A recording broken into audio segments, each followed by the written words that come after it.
Before the Rings of Power, there were the Silmarils. Before Sauron, there was his master Morgoth. Before Aragorn and Arwen, there was Beren and Luthien. Join us as we explore Tolkien and all the ages of Middle-earth with your hosts from theonering.com, Jonathan Watson and Michael Grumbine. Hey everybody, welcome to episode 140. Hello. Welcome to you too, Michael, I guess we could say that. You're welcome. No, I'm just saying hello to our people that are listening. I know. Episode 140 of Exploring Tolkien and episode 27 of The Hobbit. We're doing the last half of perhaps one of the least eventful chapters in The Hobbit.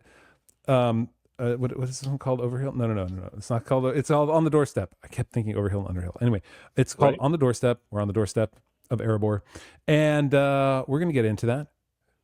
And there's not a whole lot to say really. It's funny. Like I feel like this chapter was so boring and bland, but I didn't want to stop our process of really taking it slowly, step by step, going half a chapter at a time. I feel like that's giving us a really good insight and gives me some time to like really look at some things and examine some things I wouldn't normally have otherwise. So it's been a good journey. We do have also Tales of the Shire is coming out really soon. I know we're super excited about that. Oh yeah, I've been holding my breath the whole time. and there's still no announcement on season 3 of the Rings of Power. No official announcement. So I have a feeling they're trying to retool something. Something is in the bowels of Amazon is trying to figure out if they can save this monstrosity. They can try all they like. Yeah. There's a rather crass phrase from my youth that applies here about pooches, but I think they've ruined it. They've lightly turned the pooch. Is that what you're saying? Yeah, not lightly. That's right. In a repetitively circular direction. That's true. Well, in any case, we don't have a whole lot to talk about when it comes to anything outside of The Hobbit, which is kind of awesome. However, we do have things to talk about when it comes to our Premier members or just our members. You don't have to be Premier, you're just a member. If you go to theonering.com/member, you can become a member for $4 a month, or go to Patreon, which is at theonering.com/Patreon will work, and you can become a member there too for $5 a month. Your first month is free if you sign through us. Your first week is free if you sign up Patreon. But on, let me make sure I get this date correct. On July 7th, we're going to be doing our next chat. So this will come out before July 7th. So that'll come out a whole week before July 7th. So make sure you sign up, you join us. Hey, you can sign up, be free, and then cancel, and you can just join us for a chat. All of our members get an email along with the link in Discord with the Zoom link in order to join it. So you do need Zoom because you know what? We tried Discord. Google Meet is kind of iffy. So using Zoom just makes sense. So I'm sorry for you Zoom haters right there, but Just do it anyway, guys. You can just use the web version of it. You don't have to download the entire app. It's fine. But it's a fun conversation. Michael and I tried to smoke a cigar, both able to make it. And we talk about all those amazing ways that we've been experiencing Tolkien in real life. Yeah. Connect the dots between what we read and the life around us as in this wonderful 21st century. So yeah. All right. So let's actually jump into this episode. But first, as is our wont, Hobbit Facts. So, I'm running low on Hobbit Facts. This is getting hard. This is now number 27 I've come up I'm with. impressed. You are very impressive, actually. We'll see. They're going to get worse and worse. I'm really sorry. Okay. But well, I don't know. Maybe this chapter was a light chapter, and I try to make them a little bit associated with the chapter, at least, that we're talking about. So the idea, no spoiler alerts, because you have to have read this chapter before listening to us. But there's a thrush in this chapter, and the thrush knocks a snail against a stone. Right? Yes. And you're like, well, why in this prophecy would there be a thrush mentioned and still knocking on this stone? Well, as it happens, a thrush actually kind of picks its stone and sticks with it. So when a thrush is picks up a snail and whacks it against the stone, actually, I have a little video here for those of you who are watching on YouTube. If you watch this, let's go full screen here. You can see the thrush picking up a snail, and it's sitting on that same stone. And apparently, thrushes like to come back to that same stone over and over and over again. And in ornithology terms, it's called a snail anvil, right? And so this is what I read. Many song thrushes, in fact, choose a favorite rock as their snail anvil and return to it again and again, making the clue on Thor's map a plausible application of a real world bird-like behavior to the fantasy story. So, yeah. So they poor snail. I mean, that's what we do to fish to kill them when we whack their head really hard. You bash them. Well, if we were Gollum, probably. That's true. I don't know. Why is it so small? Oh, it's sharing the whole screen there. It's weird. Okay.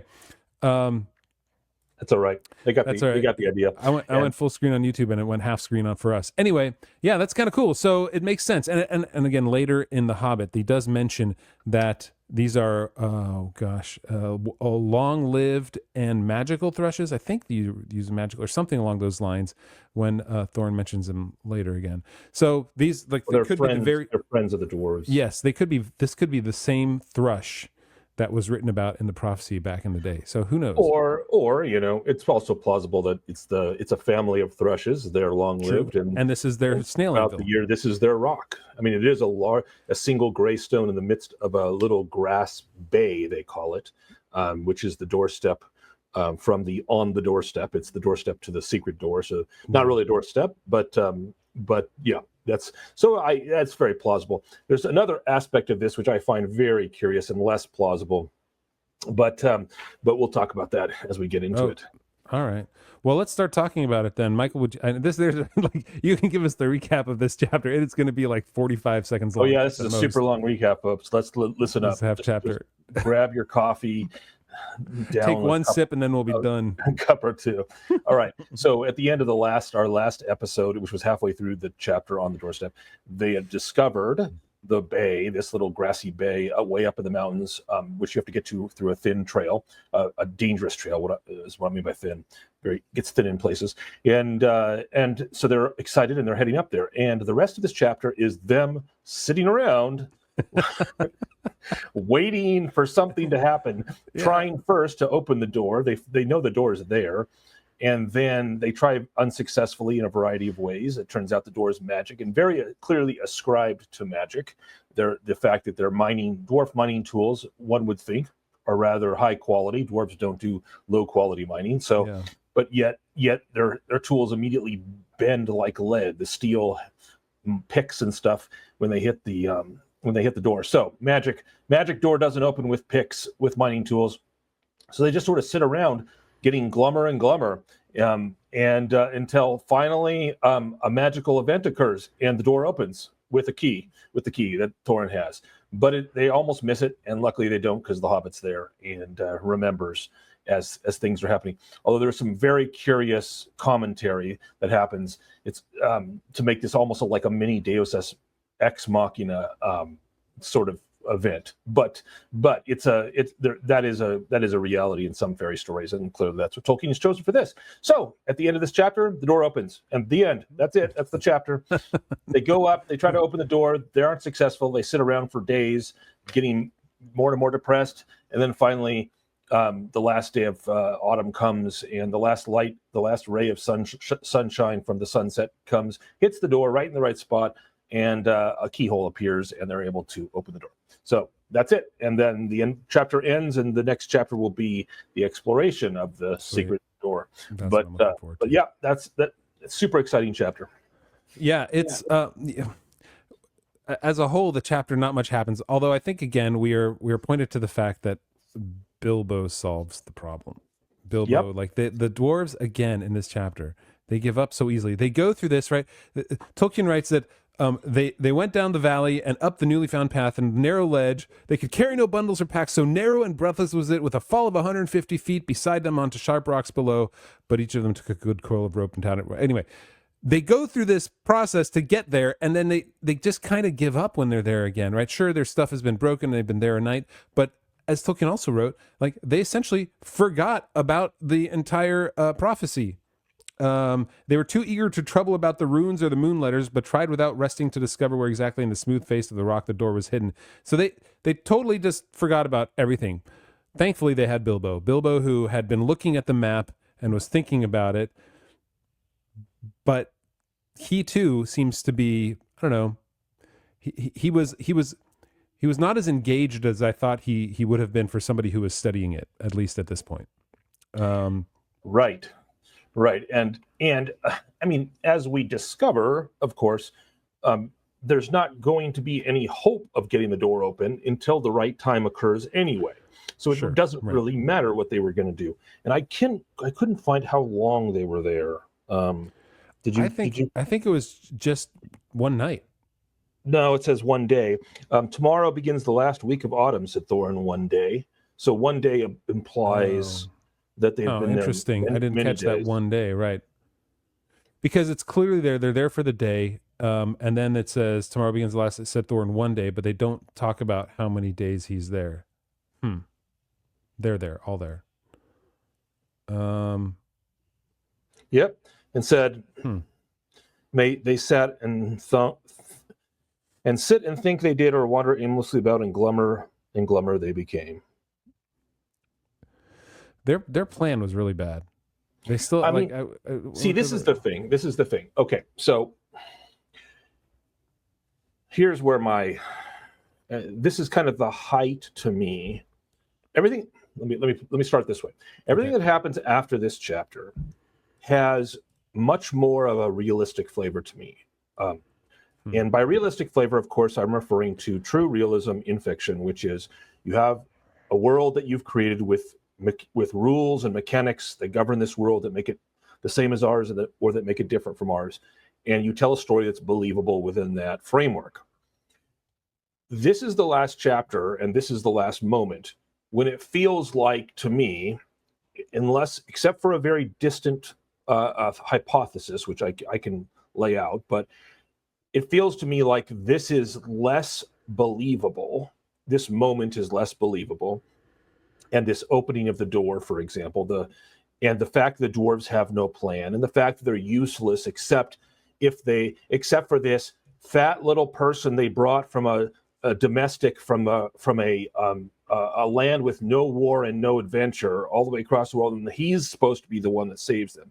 Clearly, the dwarves up to this point, for the most part, except occasionally Thorin, in a moment or two here, a speech that he has to give before the Elf King or before the Master of Lake Town. Aside from that, this is a story about Bilbo, and the dwarves are just there to carry the story along. And so the fact that they would come this far, they would do this with no plan whatsoever, and then they blame Bilbo and start talking about how he's the one that's should be doing something now. And I know I'm getting a little bit into the beginning of the next chapter because I did read ahead, but that is they are the essence of useless. They are more useless than the seven dwarves in Snow White and the Seven Dwarves, who are just a vehicle for us to be a story to be told about Snow White and her evil stepmother and a prince. Yeah. So I think this is, as much as Tolkien disliked the Walt Disney Seven Dwarves, there's a similarity, which is that in both fairy stories, obviously, I prefer The Hobbit as a higher quality fairy story. But in both fairy stories, the dwarves are just mechanisms for the adventure that The Hobbit is having. I feel like after this, when we get into the relation, once the dragon is dead and Thorin, well, even the send-off of the dragon, even the conversation that Bilbo has with Smaug, and everything else that happens after that, Thorin and his, to use a modern term that I usually don't like, but Thorin and his dwarves gain more agency. They start acting more like they oppose, other politicians on their own. They develop plans. They hold battle. They do things without. They're just the dwarves in 2 chapters from now or 3 chapters from now are totally different from the dwarves here. And the dwarves here, and I think it's capped off. I'll just say, to me, the opening of the door is sort of this moment, which is the last of the dwarves as fairy story dwarves who are just vehicles for a motive, a motif inside of the story that has not much to do with them as persons. And here's what I mean. Supposedly, Thorin's grandfather makes this. Thorin's grandfather, Thror, makes this map, right? Yeah, right. So when he makes the map, we found out from the rune letters that it says that the moon letters that Elrond reads say, and I had to look this up again because I couldn't remember. Stand by the gray stone when the thrush knocks, and the setting sun with the last light of Durin's day will shine upon the keyhole. Okay, so you made a map. So the dwarves create. So if you want to make this realistic, the dwarves in ages past made a secret doorway into their mountain, which was built to open 1 minute every year. That's it. Because Durin's Day comes once a year. It's the day when both the last moon, which would be the waning crescent, is in the sky with the sun on the last day of autumn. So that's Durin's Day. So 1 day a year for like a minute, there's a light will shine on. Maybe if the light isn't blocked by clouds, light will shine on the right spot, and by magic the keyhole will appear. And if you have the key, you can then open the door. This is ridiculous. Like from a realism perspective, there is no way that a dwarf that this makes any sense to carve a whole passage for a door that only opens 1 minute a year. And so it's simply, and the fact that they would have just happened to be there at that time, what that argues for is chance, if chance you call it, is providence from the Lord of the Rings. That's the only plausible explanation that I can give for it. Other than that, it's Deus ex machina, and now these kinds of things though do happen in fairy stories where a thing happens which has little to no rhyme or reason, but you just roll with it. But in this case, this is a mechanism for the dwarves to complete their quest, and it smacks of that older fae.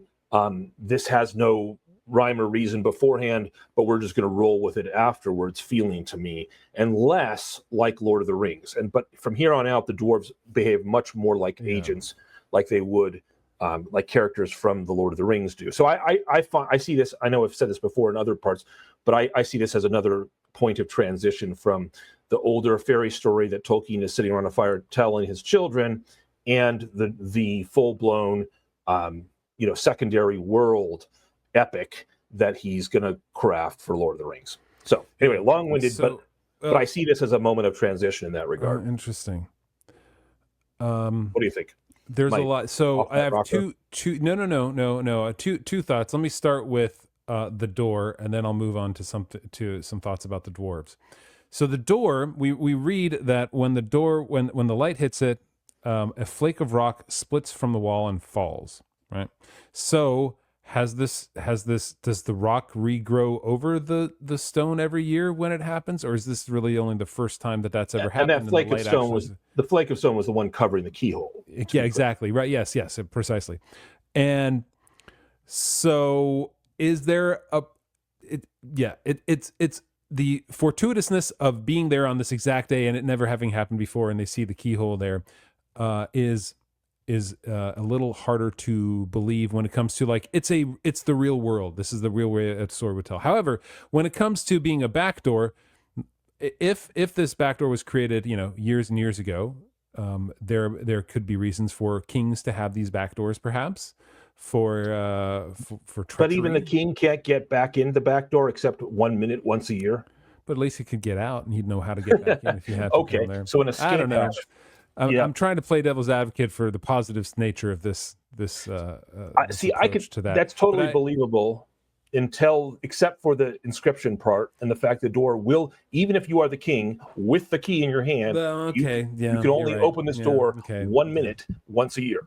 So yeah, that's true. So that part of it is just, it's too fabulous. It doesn't have that grounding that most of Tolkien's secondary world has. So I just think it's this overlap between a story he told his kids, a fairy story he told his kids by the fire, and Middle Earth as he has been creating it. Yeah, that seems plausible. And that brings me to my other point about the dwarves. And this is something we'll get into in the extended edition, which I forgot to mention actually at the beginning. So make sure that you become a member and get that, so that we can hear our extended details about this idea of the dwarves. And when Tolkien first wrote about the dwarves, in Middle Earth, because most of it was really about the elves, right? The elves were who Right. he really wanted to talk about, but the dwarves, they had their place. But when did he first write about the dwarves? Well, we'll talk about that. But his first endeavor into dwarfdom, the dwarves were evil. The dwarves were not good folks. Yeah, the petty And dwarves. Yeah. the petty dwarves. But even then, like they were like the story of the Nauglamir, where the dwarves come, they want they put the Silmarils into a beautiful necklace, and then they want it back from Doriath, from King Thingol. That story made the dwarves out to be, petty, but also violent and greedy, like all the bad things. About Very greedy, very corruptible. You do have to balance, though, the fact that prior to the Nauglamir, you have the dwarves helping the elves at the Battle of Sudden Flame. True. However, we'll talk about this in the extended part. Is that it was originally called the Nauglafring in one of his early stories in the Book of Lost Tales. So that he wrote it far before he wrote any of those other stories. He wrote about this here, and so the dwarves were evil. This is when, though, like I think when he wrote The Hobbit is when his approach to dwarfdom changed. And he started seeing them as better than who he'd written them to be before this. And this came out of him telling the story to his children. And so I think there was still this, we get Gimli in The Lord of the Rings, who seems completely different than Thorin and Thrain and Bifur and Bofur and everybody. Like he is a good man, right? And he is the one who's touched the most by Galadriel, right? So we can't see any of these dwarves being that way. However, that pettiness of these dwarves, their ability to not do the right thing most of the time, still shines through even in this chapter here, where they're like, let's just send Bilbo right through the front gate again. Why if we can't get through the back gate, he's got a ring. Let's throw him through the front gate.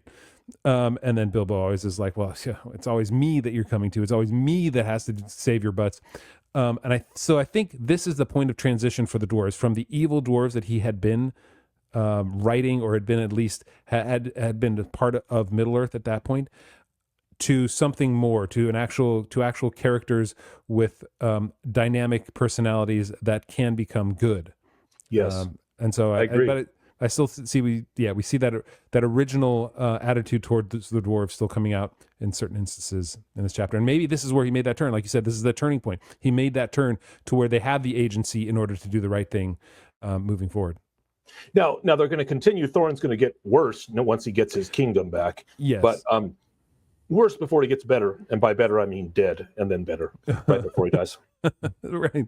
So Tolkien is still, dwarves are still people of fairly low character, but by the time we hear tell of Balin and Gloin in the Lord of the Rings, Tolkien has definitely made a shift.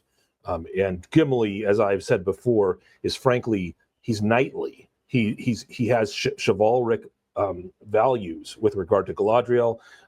His attitude towards when he's explaining to Legolas about the glittering caves, and the dwarven attitude towards that, and his character throughout the Lord of the Rings is just he's totally different. His father was of a different stock, and not better than at least in this. Although we don't obviously hear much about Gloin in this, he wasn't one of the main dwarven characters, but yeah. Anyway, it's a real shift, and I think I just see it as having the two stories having different sources that then Tolkien decided to meld them together. I mean, there are no hobbits in the Lord of the Rings until he decides to meld them together. When he's writing the Silmarillion and such, there aren't any mention of any people that are like hobbits, right? Yeah, no, nothing. I don't even think the Unfinished Tales have any hobbits in them. The hobbits are entirely the product of his fairy story he told his kids, turning into a book and then melding that into Middle Earth. Yeah. So, yeah. Yeah. All right. So let's talk about Bilbo, since you just mentioned him again. Yep. I loved in this chapter, where Bilbo, he is like the first thing that really, like, he's dejected. He's sad too, but why is he sad? Because he was not thinking much about the job. He was thinking about what lay beyond the blue distance, the quiet western land, and the hill and his hobbit hole under it. And so I think like we identify better with that idea of Bilbo. Like we just don't give up, but Bilbo just wants to get back home. And so I love the way that he quickly reminds us that like this is why Bilbo's here, and this is why he's going to do the right thing, because he has that home to go home to again. And again, they mentioned the whole like this is the doorstep of the mountain, and that's the doorstep. It drives that's what prompts Bilbo to think about that again. It's like, oh, it's just like the doorstep back home, like when you came to visit me on the doorstep. That's our grounding. Like we don't have much to sympathize with. Well, I don't know about you. I don't have any friends that have kingdoms they want to try to reconquer or take back from a dragon or anything. But we can all identify with the love of home when you're far away in a strange place. Yeah. And that's why the hobbits are the most endearing of all creatures of Tolkien's Middle Earth. Yeah, I also think he's not so much frightened anymore. Yeah, he used to be very frightened of everything around him. Now he's just annoyed. He thinks this. He's tired of adventure, right? He's like, so when when who's it? Dwaylen says, "I'm beginning to think that the Hobbit might go through the front gate and spy things out a bit." He thinks to himself, "Good gracious! So that is what they're beginning to think, is it?" Like it's a little bit. It's like he feels affronted. Like, really? Now that's what you're going to think, is it? It's always poor me that has to get them out of their difficulties. At least since the wizard left. Whatever am I going to do? I almost feel like that's a little sarcastic. Like, whatever am I going to do? I might have known that something dreadful would happen to me in the end. I don't think I could bear to see the unhappy Vale of Dale again. And that's for that seeming gate. But I don't feel like the fear isn't there. It's more the annoyance. Like, oh, these dwarves again. And so, and I think the fear is that if there is any fear, it's that I'm not going to be able to get home anymore. Not, I can't do what's in front of me. Right.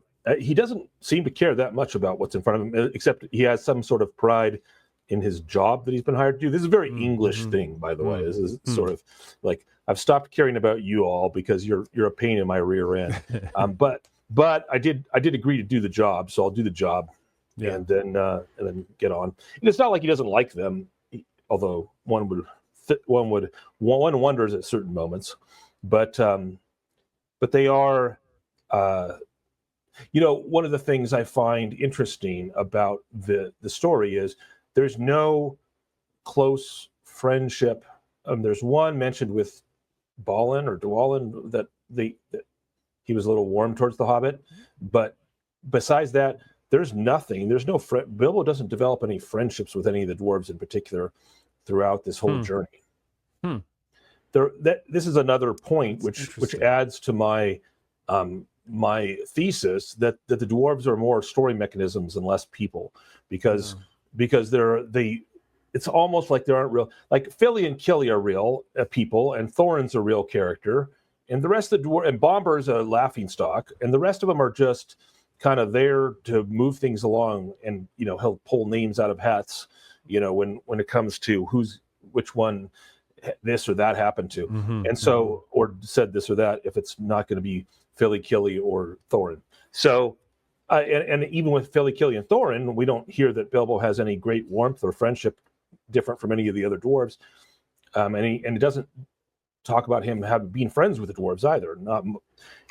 There's some passages where you can say, well, this is kind of like a friendship, this affection or this care that he has for them, but it's not. Well, it's not really. It's sort of like when you go through trials, tribulations, disasters together, there is some sort of bonding, right? But I think about like the military in that regard. So that often happens in with disasters with or really rough spots in the military.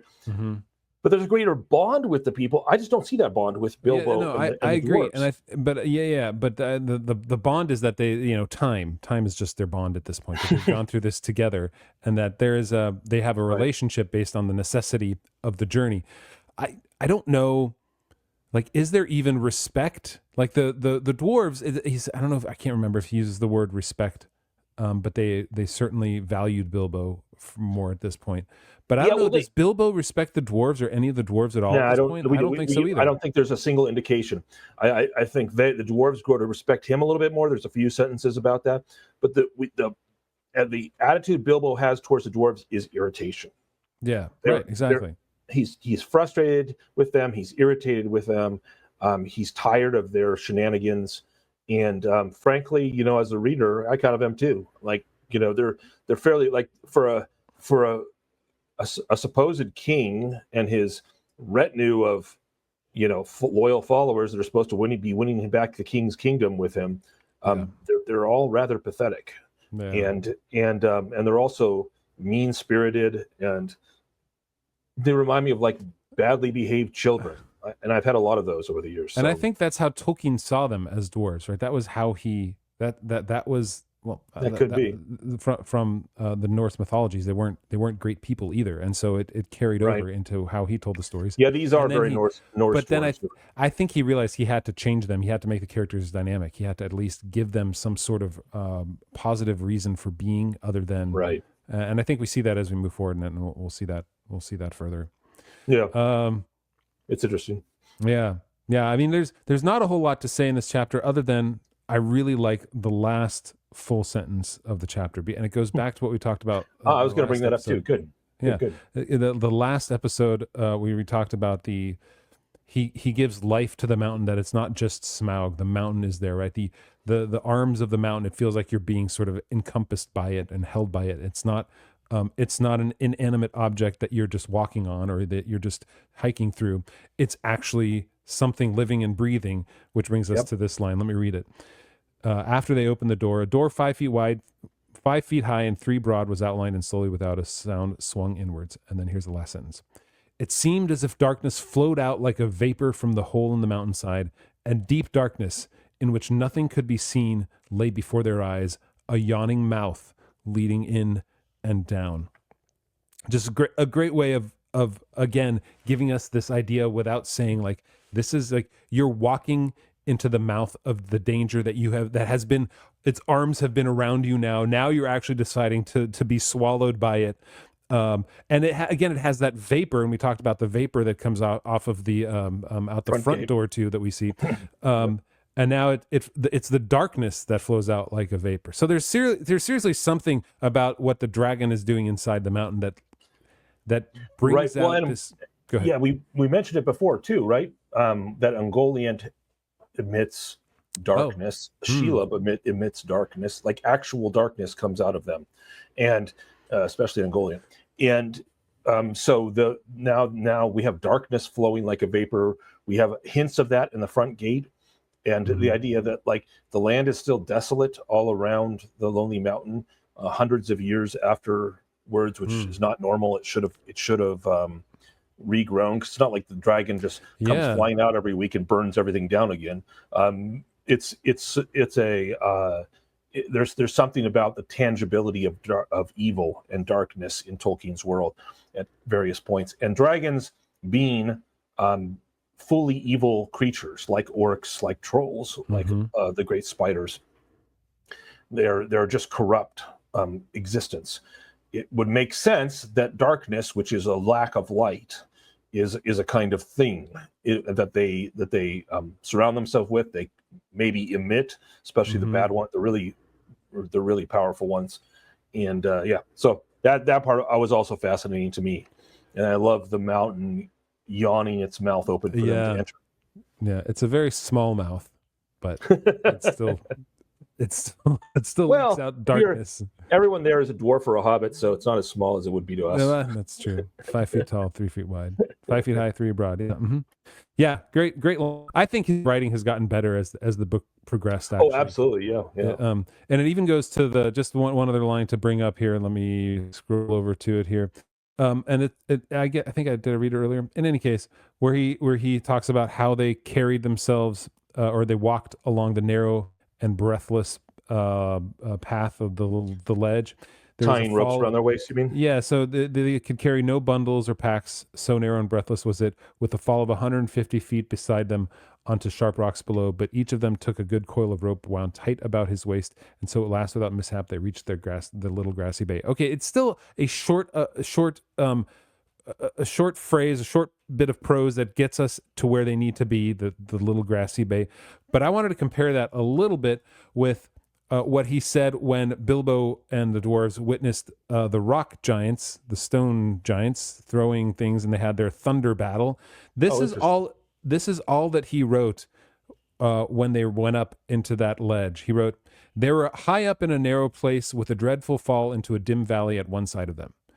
And that's it. Like there was very little. And so I think he understood, like at this point, like he'd gotten better. He knew that in order to give, to build the world for the reader, you had to give a little bit more than it was narrow and it was a dreadful fall. No, there was that little bit of extra description. Now, again, there's a point at which, like, if you say there was 150 feet and the sharp rocks were like the teeth of a dragon below, while the river scurried along like a chipmunk through the forest in Neldor, right? There's no, like, you have to stop it at a point. Go too much. And he gives just enough to give you the feeling like, look, it's precise. They're 150 feet, but they still, like, they're just sharp rocks. So there's death.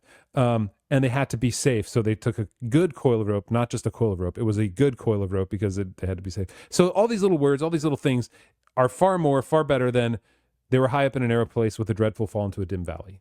And so, yeah, I think in that time he had improved his I agree. I think you and I put our finger a little bit on the start of that, because we found a difference between the passage between what you had just read about the giants and the whole goblin excursion under the mountain, the Goblin King and the finding of the ring and stuff. After that, when the dwarves are trying to put some distance between them and the goblins, and they're going down the mountainside on the other side of the Misty Mountains, he starts getting into the details of the geography, and we see that this is the kind of thing that Tolkien, I feel like the world's being fleshed out in his own mind. Yeah. And so he gives us more of that. And I think he's brought it completely into Middle Earth, right? That he's now seeing it as something that's not just the stories of his children. All right, guys. Well, that was, we can always squeeze so much out of these chapters. I love going through it with you. However, I'm going to squeeze even more out of you, Michael, because we have a Warhammer thing that we have a question for you in our extended podcast. Oh, no. Get into.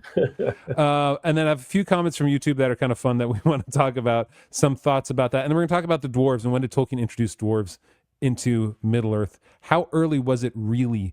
So I did some research, and I think I found the first point at which he mentions dwarves, I think. So obviously, I'm not like, Wayne Hammett or Christina Scull, who have written like the companion books and like have this whole like the all the poetry of Tolkien in one. Oh boy, thing where they put together. I'm not that, but I can use their knowledge in order to try and find the answers to what I have. So we're going to go over that. So if you want to hear that, become a member, thewandering.com/member. Thanks to Lynn and Rich, who continue to support us more, but it's just $4 a month, guys. You can go to thewandering.com/member, thewandering.com/Patreon, and join up. So we hope to see you on the other side, everybody. We're talking Warhammer and Tolkien. See ya. Goodbye, freeloaders. Did you think it would end this way? Oh, the journey doesn't end here. The grey rain curtain of this episode will be rolled back, and all will turn to silver glass. And then you hear it. Distant sounds like waves on diamond shores. A far greater episode under a swift sunrise. All right, Michael, I have some comments. I need to ask you. This is from Billiam at Discord. In fact, I just want to let everyone know before you start reading the comments that Jonathan never tells me what he's going to do in the extended version. It's so much more fun. I always have to just show up and just like, and off the cuff. All right. So tell me. What have people on the interwebs been saying? So this is from Billiam, who's in Discord. He asked this. He's like, since Michael, you outed yourself as a Warhammer nerd, this means that I am obligated, I being Billiam, obligated to ask what army you play. So that's really it. Oh, okay. So I play Warhammer. There are two big Warhammer games, or one is much bigger than the others. It's Warhammer 40,000. It's a sci-fi game in the future with space marines and aliens and stuff. Like that's StarCraft. Not mine. I am Warhammer Fantasy Battle, and I've been playing it since I was in high school. I stopped playing for many years, but my sons now enjoy it. And so we got a 3D printer, and we print our miniatures now instead of paying companies exorbitant amounts of money for the miniatures. So my army, unsurprisingly to those of you that may have listened to our very long tracks of audio on the Silmarillion, my army is high elves. I love the elves, and so that's the fantasy army. My sons play dwarf. One of them plays a dwarves, and the other one Wow. plays wood elves, and the other, I have 3 sons in there, all play, and then one of them plays Bretonians, which is essentially like imagine King Arthur's knights. It's an army based on the medieval feudal system. Okay. So anyway, yeah, there is a ton of. I'm just looking up the what is it, STL files? I can't remember. Yeah, I mean, and the background and the lore of the world is pretty dark. It's much bleaker and than Tolkien's world, but it was originally based on Tolkien's world. So Games Workshop is the name of the company that has the IP, and there are lots of armies, tons of them. But we tend to play good armies in our but we go down and there's a store in Pasadena here with a bunch of guys that play Warhammer as well, and so I take my sons. We play these long games on these massive tables filled with scenery, and it's fun. So cool, a lot of fun. All right, yeah, I've never done it before, but I've never had people. It is the world's most complicated war game. It has a rule. The rule book is about that thick. It's about 300 pages, and it is so it is for the people that really love tactics and strategy and detail. So anyway, and fantasy in this case. Right. So that's us. There you go, Billiam. What was it again? High elves, Michael. High elves, yes, which are just a mimicry of the Noldor in Silmarillion. Yeah, he mentioned he got into painting and collecting them when he was in college, but he was too broke and too busy to build a full army. So yeah, there's this funny meme in the Warhammer world, which people came up with these memes they made famous over the last 20 years or so when memes were a thing, and making fun of all the different game players of different types. And then the one for Warhammer just showed one of these gorgeous 4 foot by 6 foot tables with these beautifully painted armies in this terrain, and the caption just said, "Warhammer, more disposable income than you since 1985." Well, now does having a 3D printer make it cheaper? Yes. Yeah. Well, I mean, so it cost me like $1.50 to print a massive, like a dragon rider or something like that from my army, and it would cost me almost $100 to buy it from Games Workshop. So. Wow! So you can just, if you print out 5 or 6 of those, you've essentially paid for the printer, and you probably don't need a super high end printer either. Yeah, we do have a high quality printer, but it's a high quality it's the mid range, but it's not the super 3D printers, but it was a few $100s, but it's done us well and has paid for itself about 8 times over so far. That's and crazy. We haven't been using it for very long. So I can imagine that's a great way of using, because I had one and I just sort of ran out of things to do with it. Yeah, I mean, there's some practical things you can do, but this is one of the, we live in an entertainment world. Yeah. And we're actually, it's funny. Well, only our members will know this, but we are, because my younger boys who've just got into Warhammer love it so much, we are now, one of the 14-year-olds now learning Blender so that we can create our own models. Nice. And I'm going to be setting up a little LLC for my sons to run. I'll do the business side of it, and then they do, because my older son is really good at this is my oldest son, my 20-year-old who lives near us.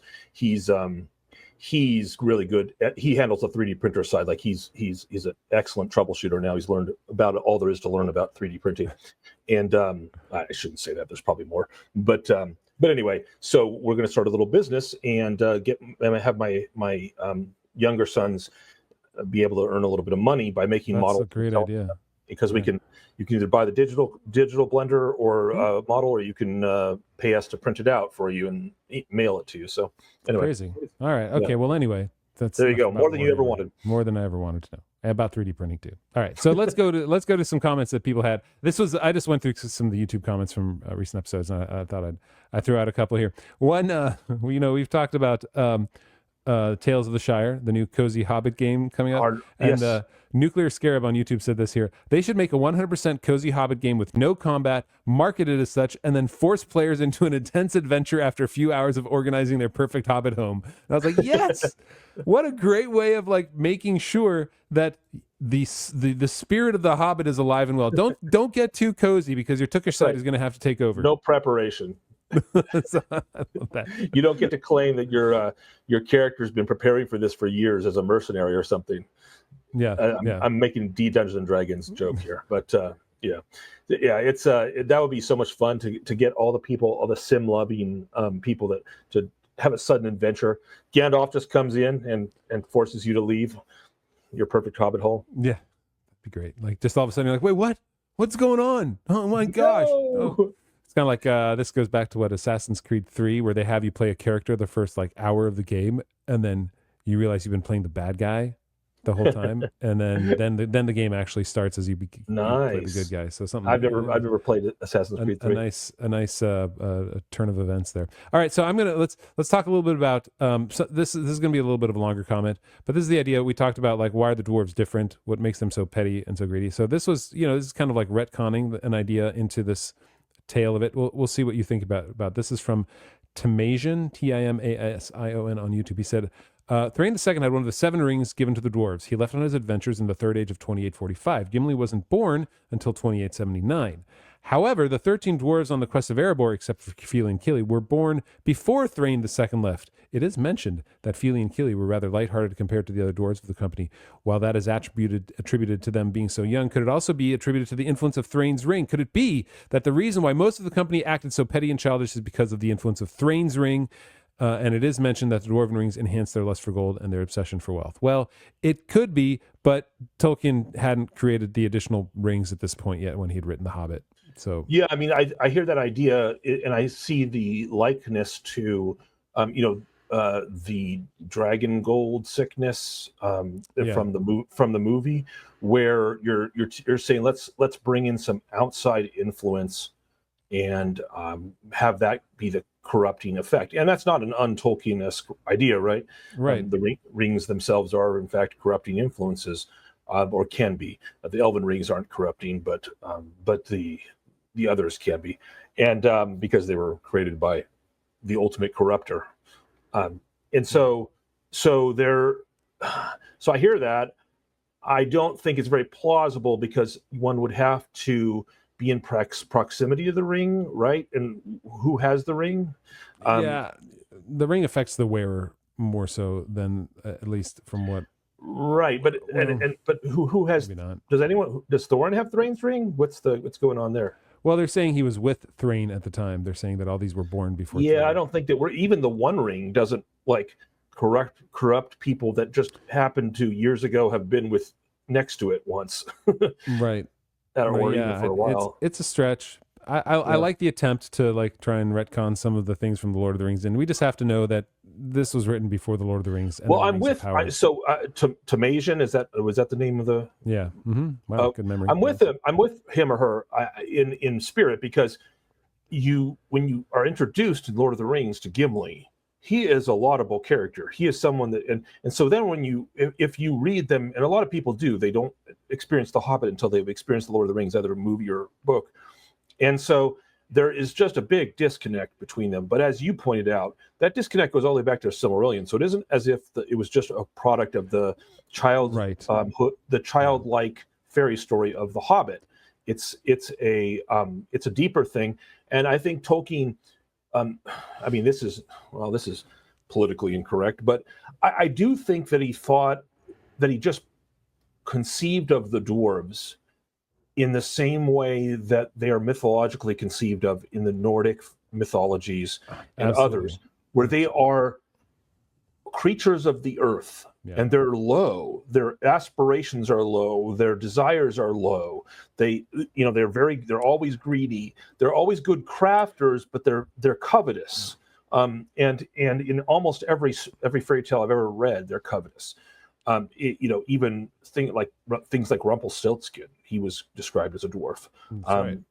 And so you have this situation where whatever the ilk of whatever kind of dwarf you are, it's just human beings, we who create the mythologies, have conceived of these people as these creatures, as lower creatures with baser desires that rarely rise to the heights of excellence or sort of self-sacrifice and higher themes than the heroes of the story. And they're almost never the heroes of the story, which is why Gimli is such an interesting transition for Tolkien, because he is one of the heroes of the story, and he's noble, and he's got basically none of the weaknesses of the dwarves from I mean, Gimli in the Lord of the Rings books is not even as petty as Gimli from the Lord of the Rings movies.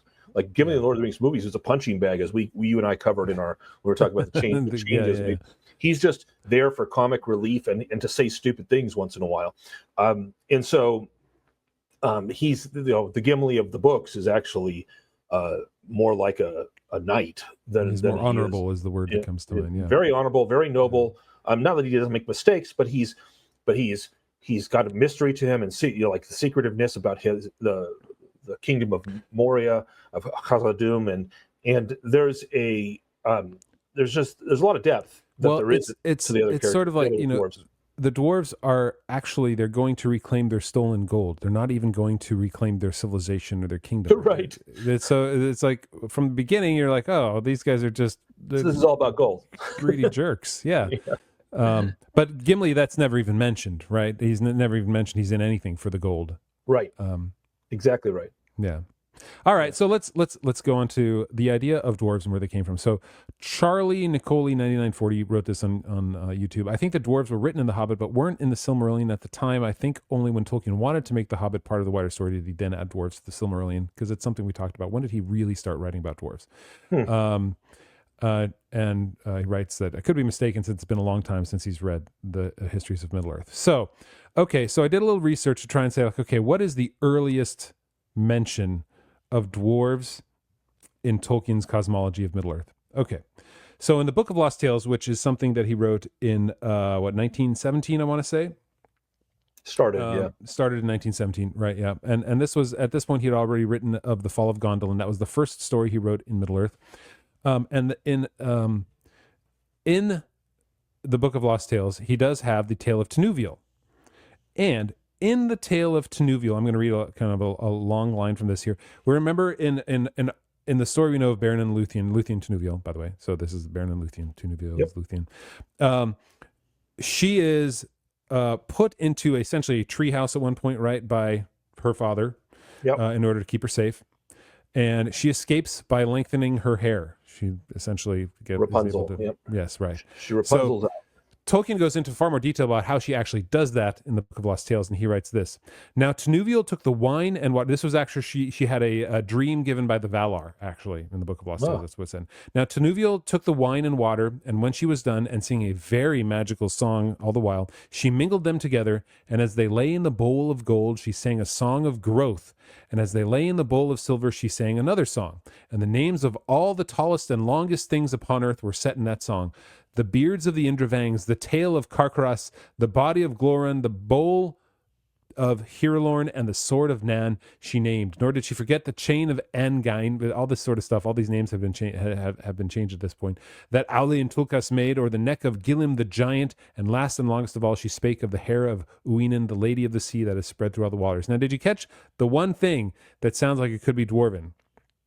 Is it the beard? The beards of the Indrivangs. That is what Tolkien called the dwarves originally. So this was written in 1917. So even then, dwarves were a part of the legendarium. Dwarves were a part of what he was thinking about. Dwarves, but that's just long beards, that's just a mention. It was later in around 1918 to 1919 where Tolkien wrote the Tale of the Nauglifring, the necklace of the dwarves, which of course became the Nauglamir that we know. And so that was the first full tale of where dwarves were a part of the story. And the dwarves, again, they were greedy, they were angry, they were petty, they were not good folks. But it wasn't really until the mid-1930s, and this is a quote I got from the J.R. Tolkien Companion, which is by Christina Scull and Wayne G. Hammond. Oh, G. Hammond? It is a G, Wayne G. Hammond. I just have to make sure, right, man, that G is really important. They wrote this here. In the earliest Silmarillion narratives, the dwarves are portrayed as treacherous and unreliable. Those are the two words we have to use in the future. Treacherous and unreliable. From the mid-1930s, Tolkien began to take a less severe view, and it was likely because he was writing and communicating The Hobbit to his children at that point.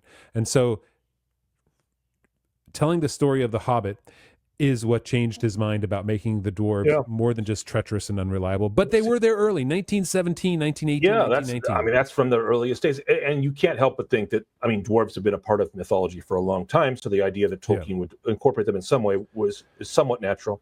I do now, given your excellent research, I modify my view where I now see these dwarves of the Hobbit as like a middle ground between the treacherous, because what they aren't is treacherous. Like the dwarves in the Hobbit aren't treacherous. They can be somewhat unreliable, but they're not. But in smaller ways, not in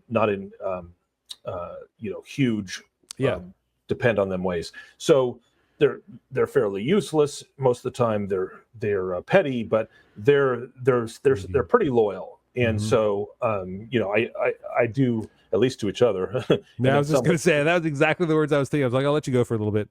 Yeah. They're not exactly loyal to Bilbo.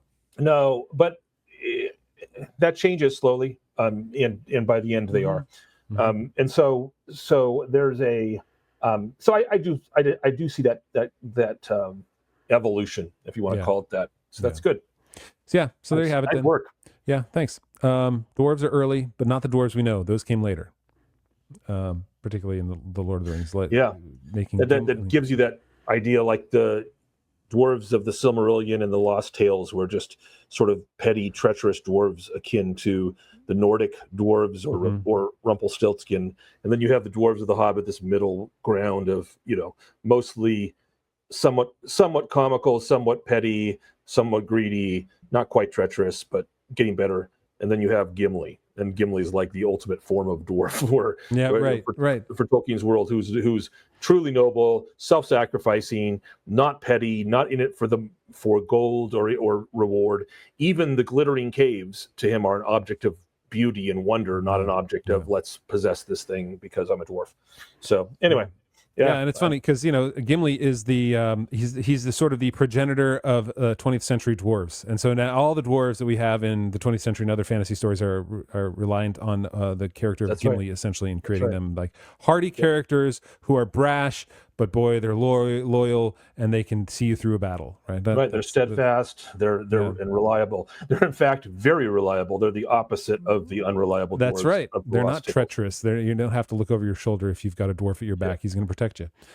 All right, there you have it, everybody. Thanks for joining us this week on Exploring Tolkien. We'll be back in another couple weeks as we go through a much longer chapter with much more going on as we get into, what was that one called? Inside Information. Yep, there you go. All right, everybody. Take care. See you in a couple weeks. Take care all.